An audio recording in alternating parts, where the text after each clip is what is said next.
हे त्यांच्या मनामध्ये स्पष्ट होतं आणि त्यासाठी त्यांनी लोकांमध्ये वेगवेगळ्या गोष्टींची रुजवणूक केली आणि रुजवणूक करत असताना त्या वेळी जी गरज भासली त्या पद्धतीने त्यांनी काम केलं.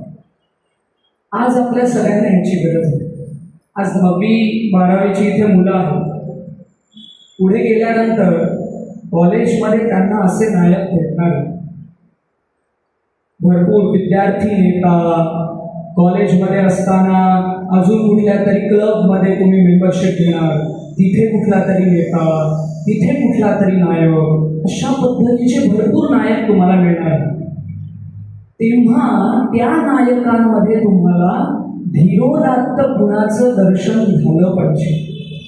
आणि जर समजा तुम्हाला त्या गुणाचं दर्शन नाही झालं तर तुम्हाला स्वतः धीरोदात्त नायक बनता आलं पाहिजे.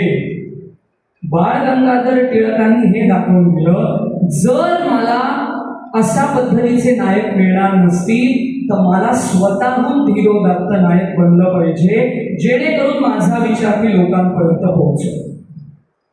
हे आज आपल्या सगळ्यांना लक्षात घेतलं पाहिजे. तुमच्या समोर भरपूर नायक येतो, भरपूर जण तुम्हाला इन्फ्लुएन्स करतील, भरपूर जण तुम्हाला सांगतील की आपण अशा पद्धतीने राहूया, आपण तशा पद्धतीने राहूया.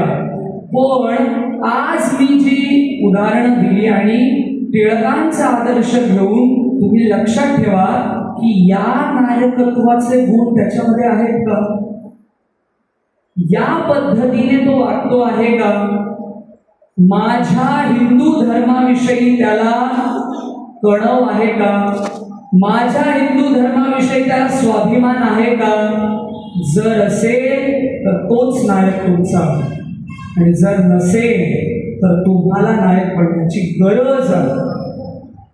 जसं तैत्तिरीय उपनिषदामध्ये एक वाक्य, ब्रह्मविद ब्रह्मैव भवति.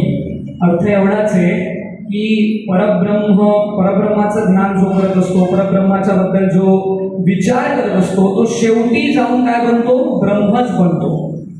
तुम्ही जर या नायकत्वाचे गुण स्वतःमध्ये थोडे थोडे आणण्याचा प्रयत्न केला तर भविष्यामध्ये तुम्ही पण काय बनू शकाल? नायक निश्चितच बनू शकाल. आणि मला नक्की खात्री आहे की इकडे बसलेले सगळे पालक जे आहेत त्या सगळ्या पालकांना आपल्या पाल्यामध्ये हा धीरोदात्त नायकच बघायचा, बरोबर? आणि या नायकाचे गुण आपण आपल्यामध्ये घेऊया. आज बाळ गंगाधर